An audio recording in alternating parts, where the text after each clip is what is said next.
da cuenta, hombre, que puede ser su hijo? La educación no es un privilegio, es un derecho que nosotros tenemos que tener como alumnos. No hay educación de calidad, solamente para los sectores altos.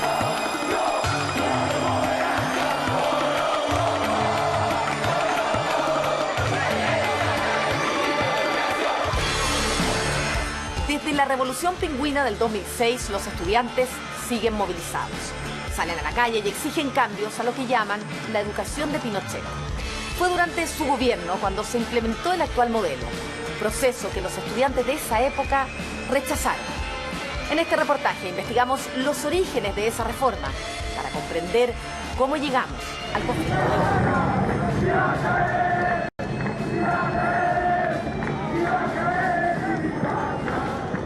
Así descubrimos el activo rol que jugó la CNI en su implementación. Documentos secretos nunca revelados que hablan de espionaje, de persecución a profesores y estudiantes, como parte de la trama que permitió convertir la educación en un negocio. El reportaje es del periodista Rafael Venegas. El Colegio Profesor hoy día ha convocado una movilización, a un paro, en el marco de la recuperación de la educación pública. Este año miles de personas han salido a la calle nuevamente y sus demandas están muy claras.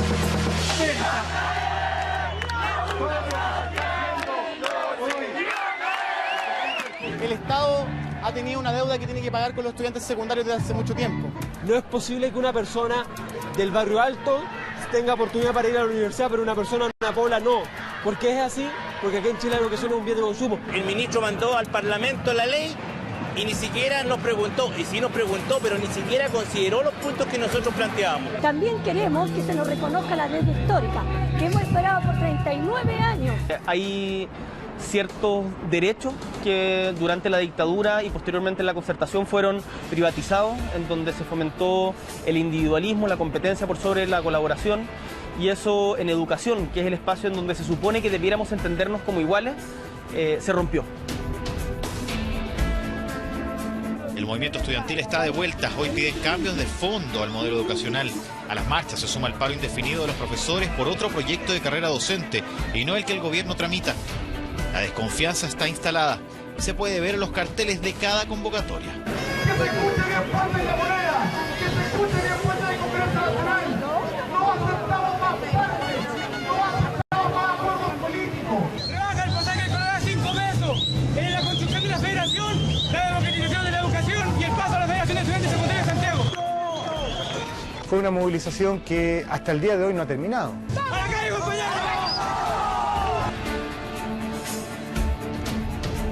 Permanentemente vuelve a surgir la necesidad de hacer este reclamo eterno por una educación justa, digna y de calidad. En los registros del documental Actores Secundarios se puede ver a Juan Alfaro sobre la pileta de Camin con la Alameda.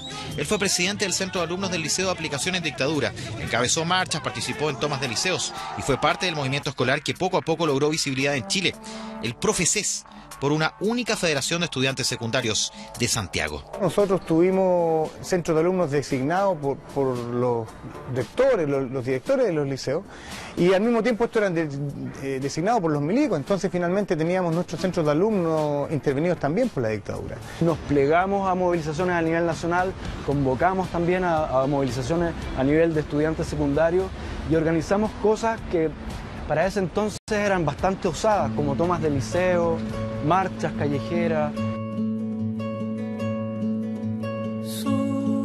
Somos parte de una generación que decidió que el futuro no podía seguir en manos de los mismos de siempre.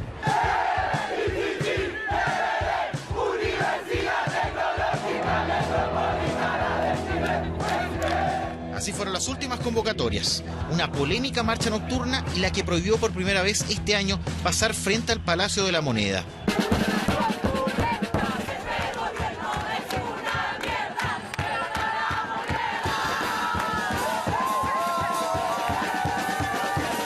Hoy, miles de personas salen nuevamente a la calle pidiendo cambios de fondo al sistema educacional. Así son casi todas las marchas, con batucadas, gritos, carteles y la gran mayoría a cara descubierta. Yo soy de los que cree que reformas como esta, y creo que es lo que le ha faltado al gobierno, se tienen que impulsar con gente en la calle. Y acá no se pueden hacer reformas que no cuenten con la participación y con la convicción de quienes van a vivir en carne propia las consecuencias de esa reforma. Estas son las imágenes que siempre nos dicen que nunca mostramos. No, que mochen la marcha, que sigan la marcha. Ellos son los culpables. Ellos, porque mira, le prestan atención a la guardia. ¿Verdad? Luego, un grupo de encapuchados comenzó los disturbios.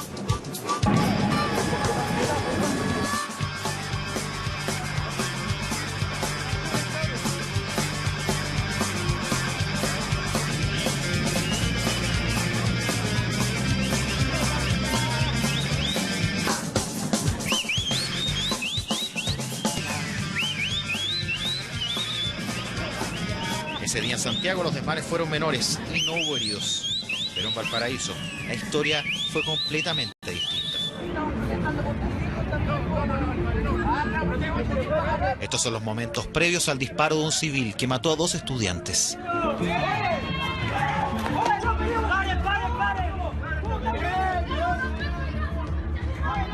Giuseppe Antonio Braganti entró a su casa, tomó un arma y disparó. Terminó así con la vida de Diego Guzmán, de 25 años, y Ezequiel Borbarán, de 18. El único imputado quedó en prisión preventiva y los videos captados fueron claves para identificar rápidamente al responsable.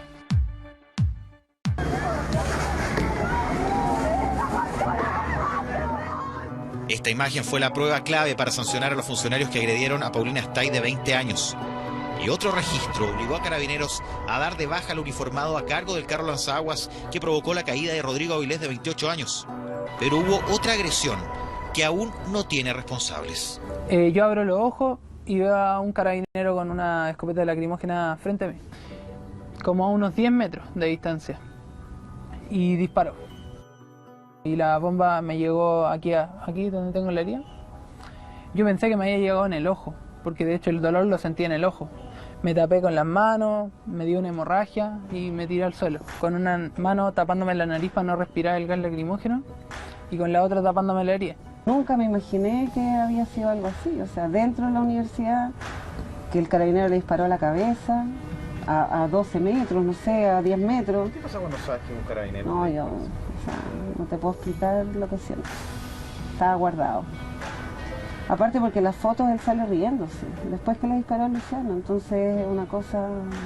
Mis papás, cuando estaba la dictadura, fueron dirigentes estudiantiles y quizás no es la misma forma de lucha porque en una dictadura la forma de represión es mucho más violenta, se supone. Pero las cosas por las que se luchan yo creo que son las mismas. Son 2 generaciones distintas, padres e hijos, ambos en la calle pidiendo cambios sociales. Una imagen que se repite una y otra vez. Sin embargo, de lo ocurrido en los 80 hay mucho menos registros. En dictadura, claro, era distinto porque había mucha menos seguridad, nadie sabía si uno iba a una marcha, si iba a volver o no. Yo creo que los padres nuestros sufrieron, pero muchísimo más que nosotros, que igual uno tiene una confianza. O sea, cuando Luciano me dice, mamá, voy a ir a una marcha, yo le digo, cuídate, no sé, porque es asmático, entonces si tiran lacrimógenas arranca, corre contra el tránsito, no sé qué. Esas cosas que son como básicas, digamos, de defenderse de... Pero no pienso lo van a matar. Yo creo que es incomparable en el sentido de que una dictadura militar no asegura ningún derecho humano de nadie. O sea, ya vemos, tenemos más de 2.000 detenidos desaparecidos, gente torturada, exiliada, no sé, o sea, es otra situación, pero lo que ocurrió ahora en este último mes con los chicos, yo creo que nos hizo recordar bastante esos tiempos. A mí me tomaron detenida, todavía no tenía 18 años, en una marcha de estudiantes. Estábamos protestando contra todo lo que ocurría en nuestro país, pero igual sabíamos que teníamos que seguir luchando. A mí me detuvieron a los 10 años en una manifestación y fuimos llevados a un cuartel de la CNI donde mi hermana fue separada. Ay, Leo, te está tirando los brazos. Leo, Leo,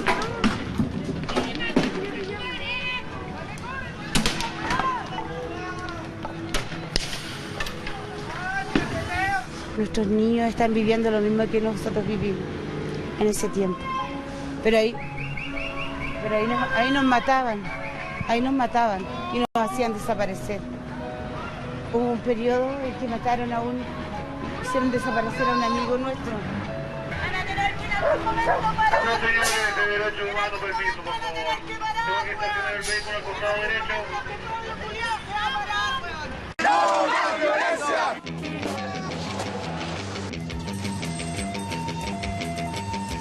Para la policía era un gran problema llevarse estudiantes menores de edad detenidos porque no sabían qué hacer con ellos, no nos podían procesar, no nos podían pasar a fiscalía militar, ni podían tomarnos presos, digamos, o sea, no podían llevarnos a la cárcel.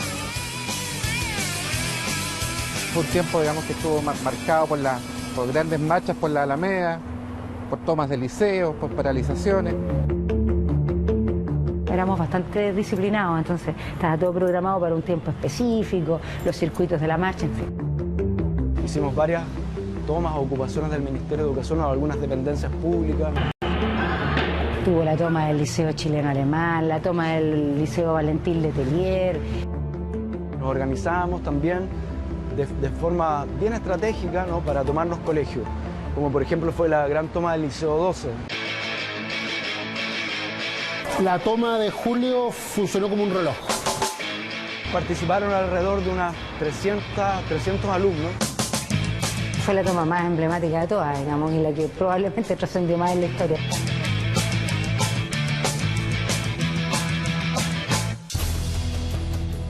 Una toma que termina con centenares de estudiantes que fuimos detenidos, que es lo que permite que el movimiento estudiantil secundario irrumpa en la agenda política nacional de ese periodo. Que hasta ese entonces estaba centralizado en el movimiento estudiantil universitario. Hemos hecho este Vía Crucis.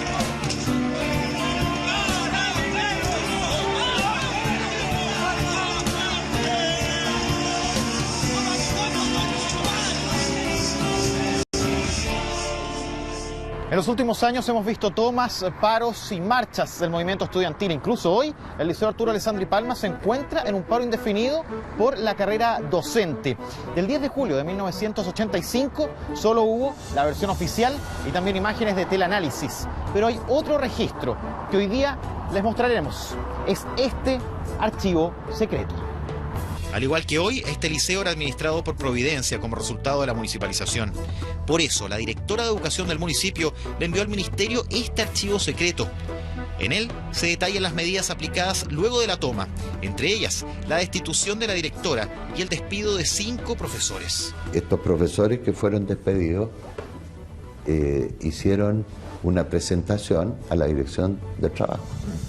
Y había que resolverla. Sí, sí. Bueno, eso es parte de los efectos. Esto demuestra que había preocupación por las cosas que ocurrían. O sea, no era llegar y despedir un profesor.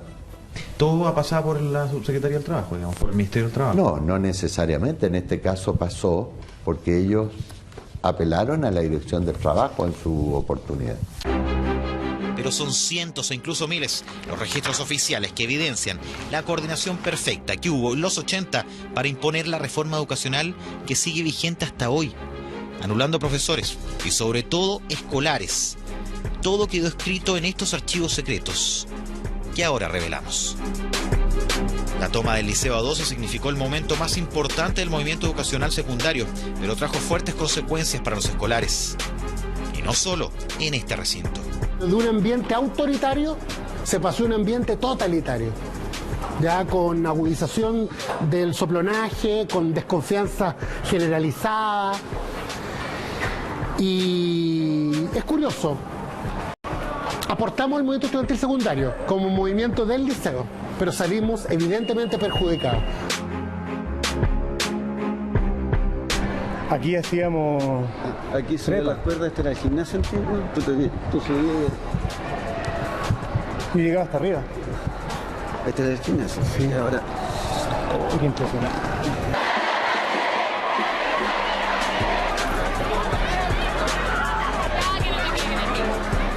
Las nuevas generaciones del Liceo de Aplicación han mantenido su demanda por dejar atrás la educación de Pinochet, siendo protagonistas de la Revolución Pingüina, de las movilizaciones de 2011 y las manifestaciones de este año. creo que la época de ustedes fue una época dura, ¿ya? Porque les tocó, si bien es cierto, a los chiquillos del Pingüinazo les ha tocado otro tipo de historia, a ustedes les tocó otro tipo de historia con post-dictadura, post todo este cuento. Entonces, yo creo que es más complicado lo que vivieron ustedes acá, ya, porque la sufrieron, ¿ah? Pero en el pasado está el origen que explica las actuales movilizaciones. En 2011, tras la Revolución Pingüina y el cambio de la LOCE por la Ley General de Educación, LEGE, el movimiento estudiantil logró reinstalar el tema en la agenda política. Bailes, paraguas y muestras de creatividad se hicieron presentes para mantener el rechazo.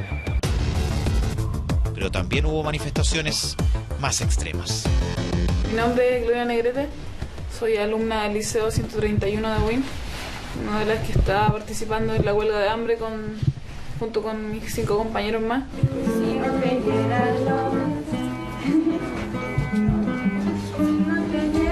Al principio fue como, mamá, ¿sabes que voy a hacer una huelga de hambre? Y voy a luchar por la educación. Mi mamá estaba cocinando en ese tiempo y dijo, ya, bueno, anda. Fue como que no me tomó mucho la atención. Después cuando pasaron 3 días como que dijo, ¿qué estás haciendo? Y yo le dije, mamá, una huelga. Y me dijo, ¿pero cuánto dura? Y yo le dije, no sé cuánto va a durar. Al principio dije, va a durar 5 días, 6 días, nunca pensé que iba a ser tanto. Pero como con mi convicción fue avanzando y fui pensando y dije, hay que seguir. Esto está recién empezando, está recién demostrándose a un país que nosotros estamos interesados y tenemos la lucha. Quizás no es el mejor método de una huelga de hambre, pero es una forma de demostrar que sí estamos ahí. Fueron 37 días sin comer, tiempo en que recibió mensajes de apoyo y este dibujo que hasta hoy conserva. 4 años después, Gloria estudia pedagogía. Como profesora quiere aportar a hacer un Chile mejor desde adentro. Quizás nuestros hijos van a vivirlo, ¿cachai? Quizás nuestros hijos van a disfrutar lo que nosotros hemos pedido durante tantos años. Quizás nuestros hijos van a tener educación gratuita, de calidad, con igualdad de condiciones, con integración. Yo creo que es lo más importante.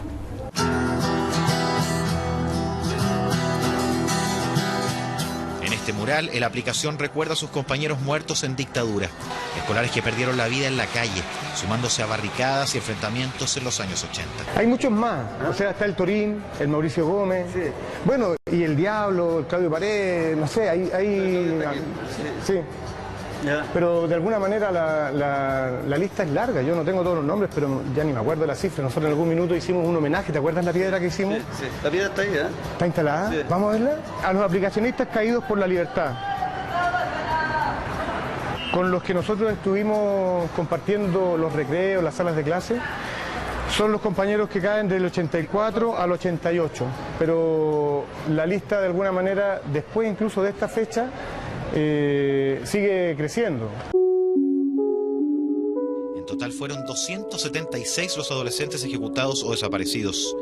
De ellos, 115 eran secundarios. El primero de ellos es de la aplicación. Su nombre, Mauricio Maigret Becerra. Éramos amigos y fue asesinado por aquí en La Estrella, brutalmente ametrallado contra el suelo en una manifestación que hicimos. Él fue asesinado. ¿Tú estabas en esa manifestación? Sí, estaba. Arrancamos varios y efectivamente el Mauricio fue tomado preso y puesto en el suelo y ametrallado. La protesta que costó la vida a Mauricio Maigret fue el 29 de marzo de 1984. Un año después fueron asesinados los hermanos Rafael y Eduardo Vergara Toledo. También el 29 de marzo. Esa fecha hasta hoy es el Día del Joven Combatiente. Para muchos en el país fueron extremistas, para otros fueron grandes guerrilleros, si tú querías. Para nosotros eran nuestros compañeros de curso. Aquí hicimos la cimarra, aquí, no sé, jugamos al caballito bronce, aquí nos sacamos 1, nos sacamos 7. Los que murieron también fueron niños de 17, 18 años. Niños hermosos, por supuesto. Han pasado 31 años y nuevos estudiantes han sido reprimidos en protestas. Rodrigo Avilés fue golpeado por un chorro del carro lanzaaguas de carabineros, haciéndole perder la conciencia. Y poco a poco se ha ido recuperando con el apoyo de su familia. Al menos hoy, los estudiantes pueden reunirse y organizarse, lo que en dictadura significaba poner de inmediato en riesgo sus vidas.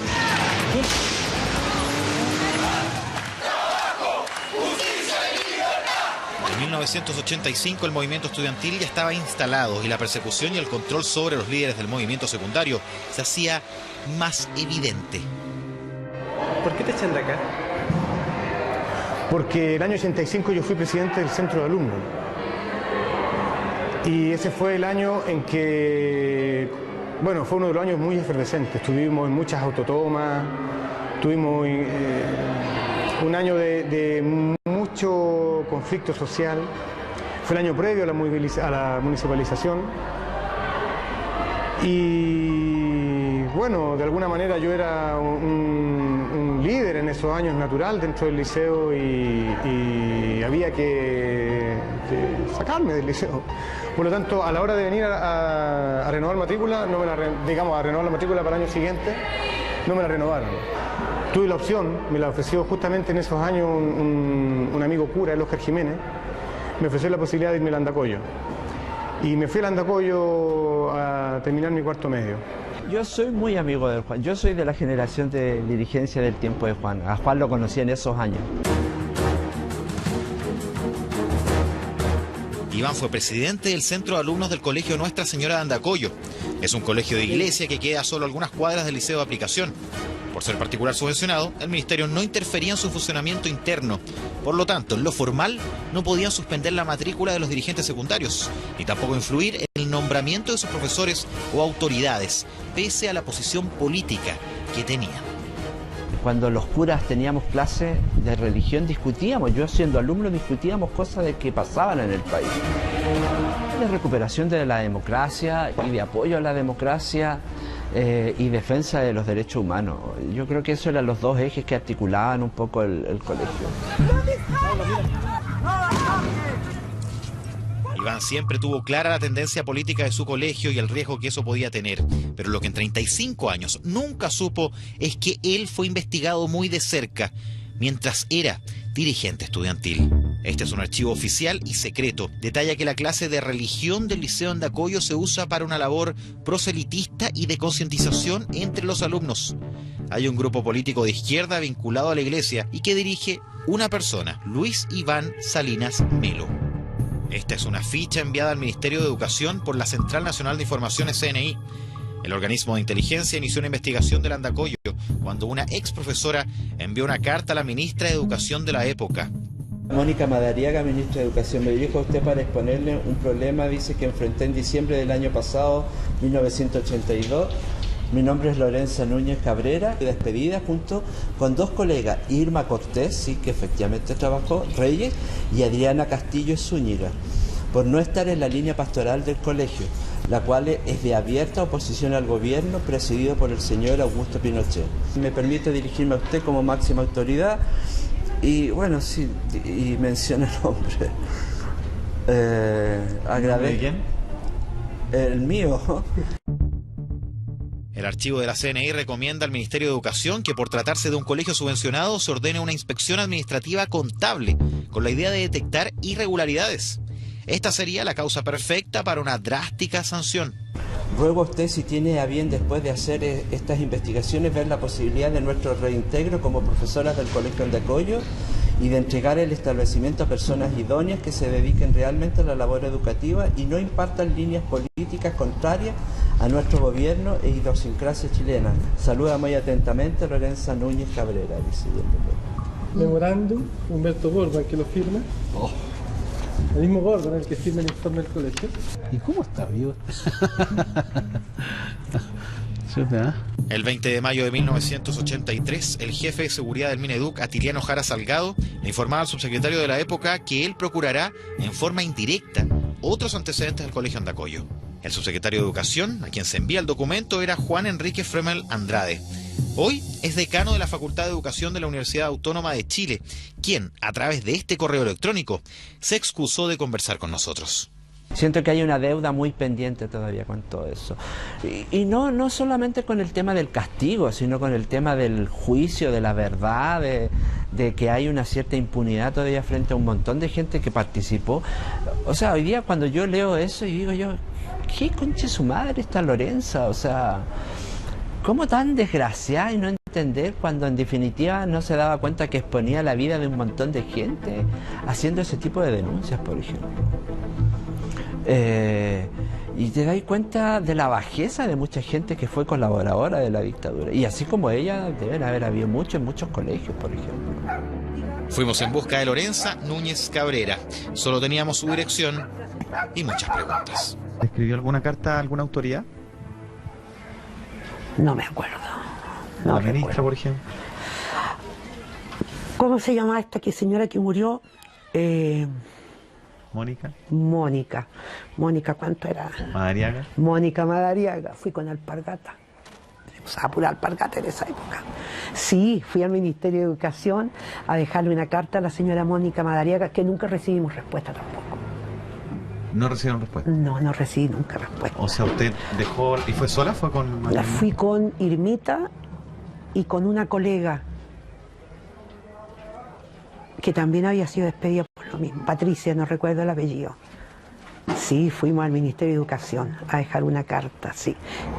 ¿Y qué tiene que ver Iván con eso? Producto de eso. Y aquí, bueno, usted me decía que no alcanza a leer. Igual se lo voy a mostrar. Llega su carta a la CNI y ve que usted pide investigar. Sí. ¿Investigaron en el colegio?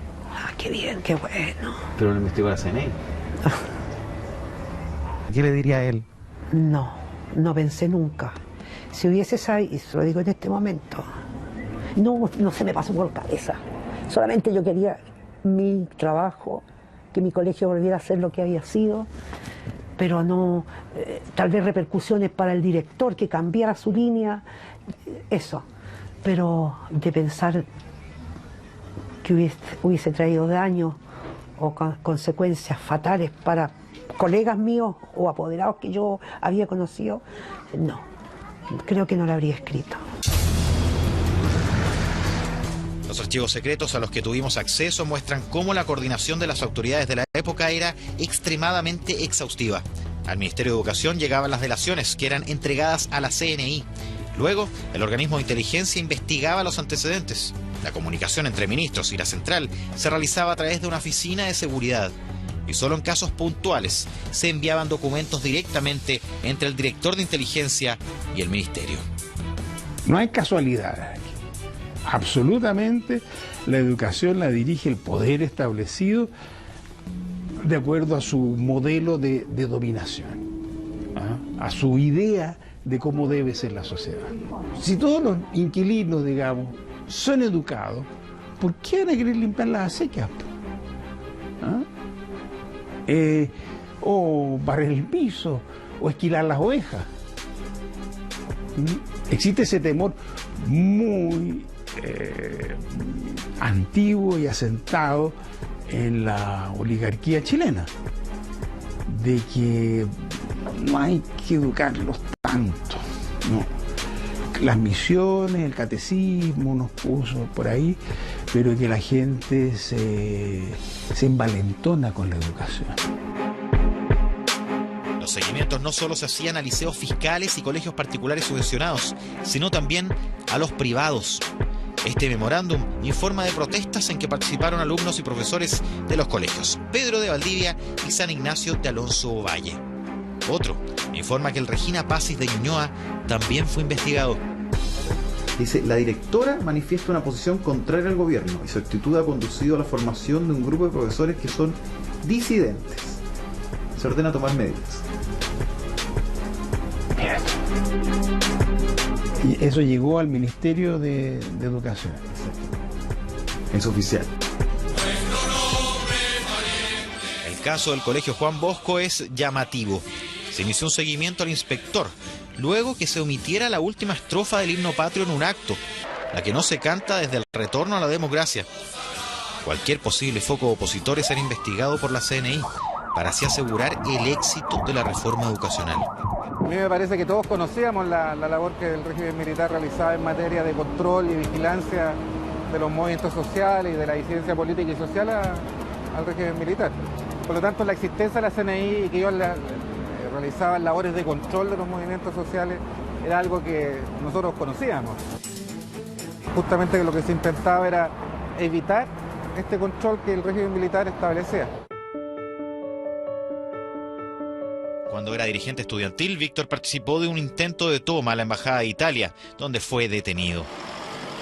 Años antes, la misma sede diplomática había asilado a perseguidos por la dictadura. Según se conoció después, la madrugada del 4 de noviembre de 1974, escucharon un ruido en el patio. Era el cadáver de Lumi Videla, que había sido arrojado al lugar por agentes del régimen. Presentaba claras evidencias de tortura.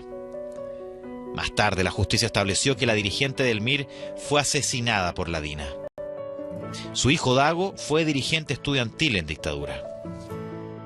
Siempre por mi condición especial de ser hijo de una ejecutada política y de un detenido desaparecido, y por haberme quedado en Chile, no siempre pude estudiar en colegios normales, entre comillas. Aquí los jóvenes entraron con gorro pasamontañas, con armas. De ninguna manera son alumnos de acá, porque una vez contratados con las autoridades competentes y con carabineros, son alumnos que pertenecen a otro establecimiento, es el Liceo Los Cochrane, de un colegio particular de 14 años. Y este era el colegio donde, como sintetizando, se recibía a los alumnos o los compañeros que habían sido echados de todos los demás colegios, y la única alternativa que quedaba para los que no tenían dinero era el Lord Cochrane. Hasta hoy, el Liceo Lord Cochrane se mantiene a flote a duras penas. Recibe la subvención municipal por sus alumnos, lo que a simple vista parece insuficiente. Su sostenedor ha insistido en entregar educación gratuita y, al igual que en los 80, no discrimina a nadie. Justamente coincidió de que el encargado del Frente Patriótico de la secundaria, el encargado del Movimiento Juvenil Lautaro de la secundaria y el encargado del MIR secundario estudiábamos acá, todo en este colegio. Para nosotros entonces era relativamente fácil poder coordinarnos. De esa reunión de 4, 2 quedamos vivos y 2 están muertos. Así era el asunto, así es. Libertad para vivir y seguridad para estudiar. ¿Qué significaba eso de libertad para vivir? Significaba que nosotros teníamos que derrocar a la dictadura para poder vivir libre. En una dictadura es todo lo contrario a la libertad. Dago verá por primera vez parte de los archivos secretos. En ellos se muestra que la municipalización era solo la cara visible de un sistema coordinado que anuló a todo aquel que pensara distinto. Mire se remite a ustedes una prueba de diagnóstico realizada al tercer año medio del Colegio Sagrados Corazones. Este documento fue entregado a esta dirección por un apoderado de dicho colegio. Dado el evidente carácter político y tendencioso de dicho documento, se estima conveniente efectuar una investigación al respecto. 14 del 06 del 83, en junio del 83, cuando casi nadie se levantaba, cuando recién se estaba levantando la gente, no los grupos armados, los compañeros que resistían. Y aquí están los héroes, pues, 12 héroes en la primera región. Mire, de primero medio, ¿cuánto habrá tenido? ¿13 años? ¿O no? ¿12 años ese cabro? Saliendo a arriesgar su vida. Desde el año 1983, las autoridades de la época observaban con preocupación cómo crecía el movimiento estudiantil y pedían resguardos extras a su oficina de seguridad. Ante recrudecimiento de acciones terroristas por la proximidad de celebración del 1 de mayo, solicita usted se sirva a disponerse a adopten al máximo de medidas de seguridad, especialmente en el control de acceso de personas a gabinetes de señorita ministro de Educación y subsecretario. Y los estudiantes fueron muy lúcidos, es decir, se dieron cuenta que lo que venía era profundizar un modelo de desigualdad social, porque la municipalización finalmente lo que consistió es que el Estado se despreocupó de la educación pública, se le entregó el sistema escolar a las comunas, a los departamentos de educación de cada comuna, y por lo tanto va a depender de los recursos que genere la comuna, qué calidad de educación tienes. Lograron borrar de la cultura de este país el entendimiento de que la educación es un derecho fundamental, que debe ser garantizado socialmente desde el Estado y que por lo tanto el Estado debe tener ahí un rol garante mucho más que subsidiario. Las reformas a nivel educacional no son una cosa antojadiza, caprichosa del gobierno, sino que tienen que ver con la constitución, la reconstrucción o reestructuración de un modelo de país. Un modelo económico que conllevaba una transformación política del país y también una transformación cultural del país. Entre 81 y ahora, básicamente los estándares o las barreras fueron muy bajas para poder abrir un colegio. Solamente se exigía un título de educación media. Este es el mismo diagnóstico de la educación escolar que hicieron los dirigentes estudiantiles en 2011. Nos dimos cuenta de que con ella habían hecho un tremendo negociado ciertos sectores de la sociedad, yo creo que lo fundante. Educación como un derecho social para que efectivamente pueda existir igualdad. La municipalización era el cambio concreto de una reforma más profunda y, como evidencian estos archivos, la CNI tenía un rol clave para evitar detractores. Un cambio que contemplaba 3 elementos fundamentales. El régimen establecerá los contenidos de enseñanza a entregarse en colegios y liceos. Se establecen los subsidios como forma única de financiar a los establecimientos educacionales. Y los recintos del Estado se traspasarán a los municipios, quienes también recibirán estos subsidios. Durante mucho tiempo el ministerio estuvo centralizado, tenía más de 120.000 funcionarios. Y en el fondo era un ministerio que funcionaba en base a instrucciones que emanaban desde los escritorios y que no tenían ningún contacto con la realidad. Entonces los técnicos vimos esta idea como algo novedoso, interesante, iba a permitir acercar más los profesores a la gestión de la educación. René Salamé estuvo en el Ministerio de Educación por muchísimos años. Primero en el Centro de Perfeccionamiento, como director de Educación, como subsecretario de Educación, y en el año 1989 asumió como ministro de la cartera. Por eso conocía de sobra cómo funcionaban las cosas.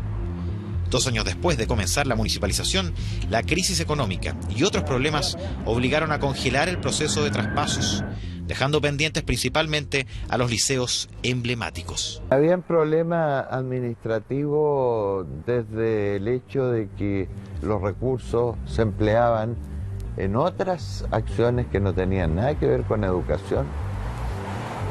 Había municipios que no comprendían o no tenían el trato adecuado que requería un académico como es un profesor. Hablar de la municipalización es como peyorativo, porque en el fondo lo que se pretendía era una administración más cercana. O sea, nunca se pretendió desprenderse del tema de la educación. Por lo demás, y hoy día la experiencia lo demuestra, los países más adelantados en educación, como Finlandia, tienen una educación que está administrada por las municipalidades. Comparar Finlandia en Chile creo que es un poco ridículo, la verdad. En Finlandia los profesores es la carrera con más altos estándares para entrar, más competitivo para entrar.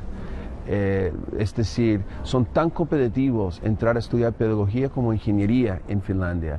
En Chile, la mitad de los alumnos que estudian pedagogía no rinden la PSU. Para dar una idea, es una comparación que no se puede hacer. Un ranking realizado por el semanario británico The Economist ubicó a Chile como uno de los países peor evaluados en términos de educación a nivel mundial. Misma medición que lideraba Finlandia el año 2012. Un año antes, un estudio de comportamiento lector del Consejo de la Cultura y el Centro de Microdatos de la Universidad de Chile arrojaba un elemento dramático. El 84% de los chilenos no entiende lo que lee. En todos los procesos de cambio al interior de cualquier gobierno hay diferencia. Y hay grupos que están de acuerdo y hay grupos que están en desacuerdo. Si ustedes me preguntan a mí, yo lo hubiese hecho aún más pausado y hubiera creado las condiciones necesarias para que los municipios se hicieran cargo de la educación en forma consistente, con grupos ya formados y orientados. Pero eso evidentemente significaba un plazo mucho más largo. El proceso de municipalización, que al comienzo no provocó mucho temor en los profesores, porque se suponía que iban a quedar con las mismas condiciones, pero cambió la calidad de funcionario público que teníamos a depender del Código del Trabajo. Entonces significó la exoneración de no 100 profesores, sino que de miles de profesores. Hubo un momento en que nosotros tuvimos en el conjunto del país más de 7.000 o 8.000 profesores de un año a otro despedidos. Los hechos comenzaron exactamente a las 13 horas, cuando un grupo de profesores levantó pancartas aludiendo a la cesantía. Entonces era una situación muy, muy compleja. Este archivo secreto es de enero de 1987. Habla de 8.000 profesores exonerados. La entonces directora de Educación informaba la cifra a Augusto Pinochet, y ante eso, él mismo ordenó revisar los antecedentes de varios de ellos para reintegrarlos. Según los archivos secretos, para ser contratados debían pasar un procedimiento clave: una completa revisión curricular por parte de la Central Nacional de Informaciones. Yo profesionalmente no tienen que sacarme. Entonces da pena haber preparado tantas cosas con los niños. Que para mí los niños eran lo más importante. A Fresia llegamos gracias a otra ficha secreta. Están sus datos personales y la carta que provocó que fuera sacada de su colegio sin explicación alguna. De aquí me exoneraron. Sí, pues de aquí fue que me dijeron hasta luego. La razón nunca me las dieron. Solamente me decían, me dio buen servicio, me dio buen servicio. No, y tuve varias entrevistas con distintas personas, pero nunca me dijeron nada. Aquí hizo clases durante 15 años hasta que fue despedida. Después de casi 30, quiere conocer cuál fue la verdadera razón, lo que está escrito en este archivo secreto. Del directorio de la CNI al ministro de Educación. Un grupo de padres de Gobernador Viña del Mar denuncia actitudes contrarias al gobierno de parte de los profesores René Herrera y su concha Fresia Suazolo. Investigados los hechos, se obtuvo lo siguiente: en el desempeño de su función, la profesora Suazolo ha demostrado eficiencia profesional y una tendencia política opositora al Supremo Gobierno. Y firma un grupo de afligidos padres. Y esto justifica entonces la decisión del directorio de la CNI en un memorándum dirigido al ministro de Educación. El mismo año 80, antes de la municipalización, se permitió por parte del ministerio la posibilidad de trasladar profesores arbitrariamente. Nosotros ya habíamos conocido muchos casos de dirigentes del SUTE anterior que habían sido detenidos. Vinieron, revisaron toda la casa, abrieron el closet, preguntaban, le exigimos una orden, nosotros mostraron un papel que fue abajo y le dijo, haz el papel de la orden, le dijo. Entonces me sacaron encapuchado de aquí y llegamos. Yo sabía para dónde iba. No sé si ustedes ubican dónde estaba la sede de la CNI. Ahí se sentían los gritos, como torturaban a la gente. Se sentía trajín, movimiento de armas, porque hacen teatro, ahí hacían teatro, cualquiera pasaban zapateando, moviendo armamento, pasando balas. Después me hicieron firmar un papel que no supe lo que decía, pero después supe que era un papel tipo donde decía que estaría en perfectas condiciones, que no había sido torturado. René y Fresia aún no conocen en detalle cuál fue la causa por la que ella fue exonerada y él detenido y golpeado por agentes de la CNI, pero hoy quieren saber la verdad. Las delaciones tenían todo tipo de forma: cartas, sobornaje directo y observaciones de los adherentes al régimen. Luego, en el ministerio pedían más información a la CNI. Este archivo secreto evidencia quién realmente tomaba las decisiones en dictadura. Aquí, el ministro Sergio Gaete pedía verificar datos de algunos jóvenes y luego tomar las medidas que esa central estime convenientes. Me trajeron invitado desde la región de Aysén. Yo era estudiante de ciencia media en un liceo fiscal y me seleccionaron para traernos a una reunión en ese tiempo con el presidente Augusto Pinochet. No teníamos muy claro exactamente para qué era. Hasta que llegamos acá y nos enteramos exactamente de qué se trataba. Juan fue invitado a unas verdaderas vacaciones. Estuvo en uno de los 2 congresos estudiantiles que se hicieron en Santiago, según revelan los archivos secretos. Tenía buenas notas, era destacado en su liceo y no tenía militancia política. Un currículum perfecto para ser convocado a un viaje especial por una semana. Lo que más me llamó la atención fue primero una gran reunión, una plenaria que hubo aquí en el edificio Diego Portales, donde en forma así bastante grandilocuente apareció el dictador Pinochet con su señora, toda su comitiva, con todos sus edecanes, todo el mundo aplaudiéndolo, sobre todo estos dirigentes políticos avivando un poco el cuento para que todos lo aplaudiéramos. Y después fue una serie de discursos de algunos estudiantes seleccionados por región, que en el fondo era como para alabar y tirar, hablar bien de cómo lo estaba haciendo el gobierno militar en ese momento. El programa incluía charlas de Jaime Guzmán, Andrés Chadwick y el hoy diputado de la UDI, Patricio Melero. El encuentro además tenía las palabras al cierre de Lucía Iriart. Me acuerdo específicamente del señor Melero, que se juntaba con nosotros, con grupos más pequeños de jóvenes, nos empezaba un poco a adoctrinar y a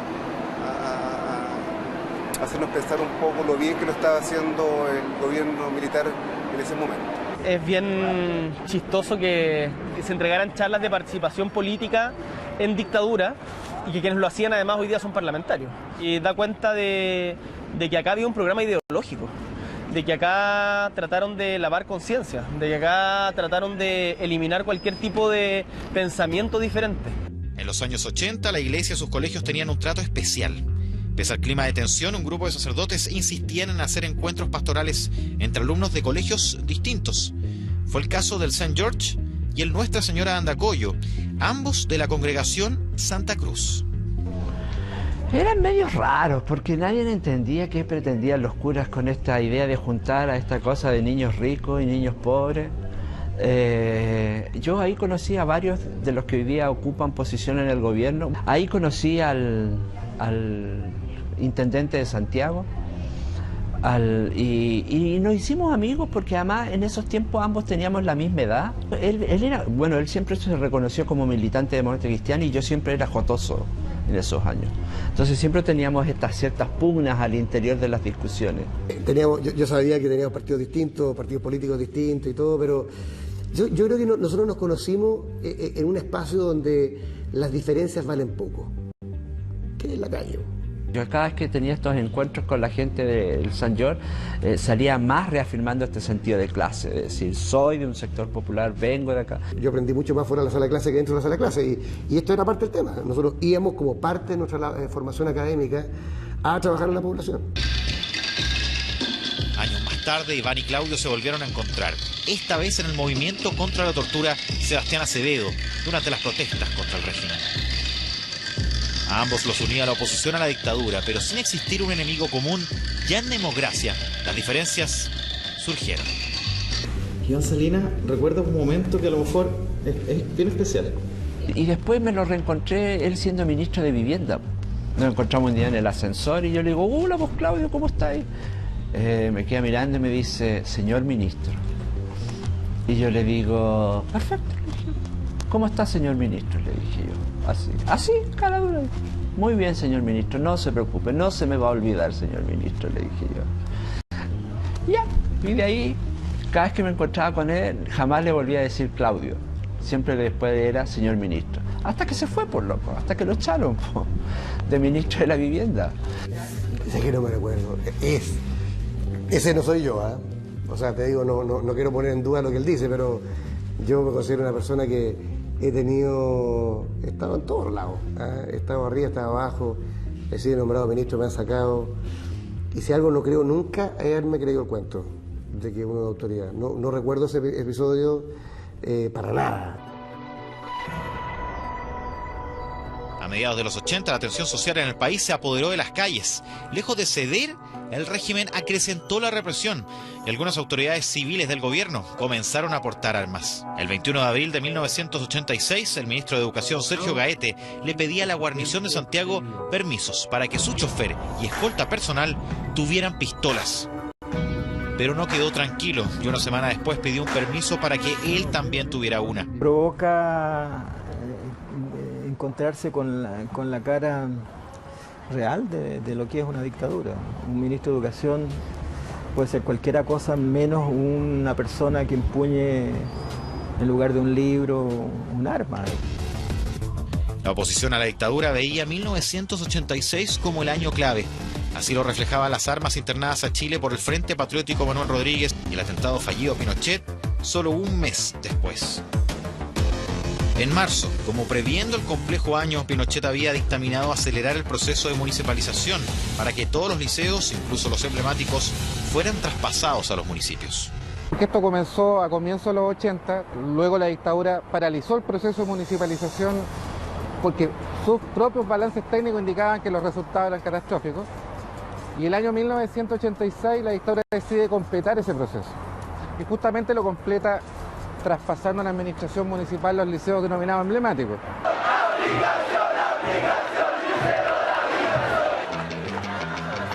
Son precisamente los secundarios de estos recintos los que han encabezado las tomas y marchas de la Revolución Pingüina 2011 y este año.